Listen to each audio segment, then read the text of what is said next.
Now let's make a buttonhole. So first you're going to have to grab your button, your fabric, a piece of stabilizer, your buttonhole foot, a fabric marking pen or pencil, and a straight edge. So we're going to take our button and then just place it wherever we want on the fabric. Then you'll take your fabric marking pen or pencil, and you are going to make 2 marks. So the first mark you'll make is where you want the button to end.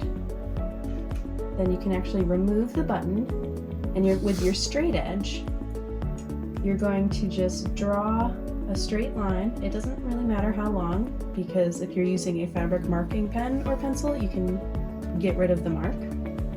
But you're just going to make a straight line in the direction of the button. So like the edge of your button is here, and the buttonhole should be going this way. And we have that marked on our fabric. All right, so now that that is done, you're going to put the button into the buttonhole foot.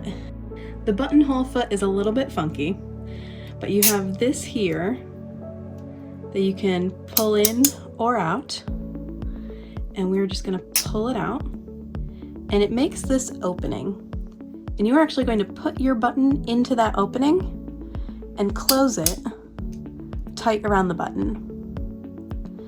This helps the machine know how big your button is and will make the buttonhole automatically fit your button. So now we need to load the buttonhole foot onto the machine. At the back of your ankle there is a little black lever that you're just going to press up, and that will drop whatever foot is connected to the machine. And make sure that the presser foot lifter is in the up position, otherwise your presser foot will be down and it can't drop because there's no space. So now you are going to line up this peg on the foot to the opening at the bottom of your presser foot holder. And you're just going to lower that down, and when you hear that click, you know that it's attached. And we're going to put the foot in the up position and feed our thread down into the hole of the foot, just because that'll make our life a little bit easier when we actually do the buttonhole. And if you hold the presser foot lifter up when it's already in the up position, you get that little extra oomph, which is helpful with many things. But now it's time to actually select a buttonhole.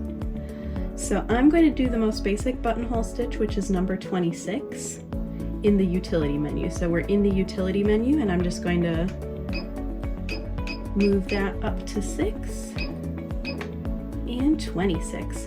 And you'll see that there's a new icon on your screen. That's just a reminder that you need to pull down this lever here, and it'll fit right behind this part of the foot. All right. So you're going to put a piece of stabilizer behind your fabric. That'll help keep it from warping. And you are going to line up the opening of your foot with this little T mark that you've made. And you want to see the straight line in the opening of the foot. And this can be a little tricky, so you might have to stand up to get an overhead view.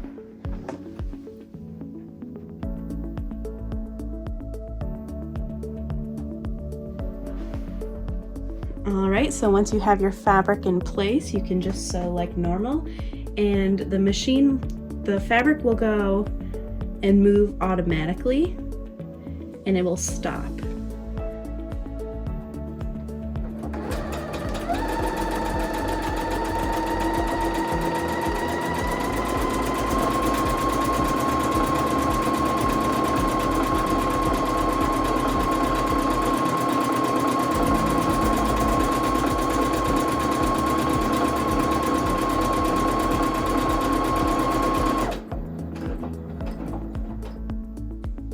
Now, once your machine has stopped automatically, you can press the thread cut button here. And you're going to want to push up your buttonhole lever and your presser foot lever. And you have now made a buttonhole. Perfect on both sides. When you are done sewing your buttonhole, the next step would be to open it. So the first thing we want to do here is trim off this extra thread because we don't need that. Next, we're going to just take a normal pin and we're going to put that in the middle, and that'll help keep us from ripping our entire buttonhole open. So you're going to take the seam ripper brush from your accessory bag. You're going to open it and make sure that the seam ripper is out. And now you're going to enter the seam ripper at the edge of the button and go until you hit the pin. And then you're going to do the same thing on the other side. You're going to enter on the very inside and you're going to go till you hit the pin. And you can just, and now you have a functional buttonhole.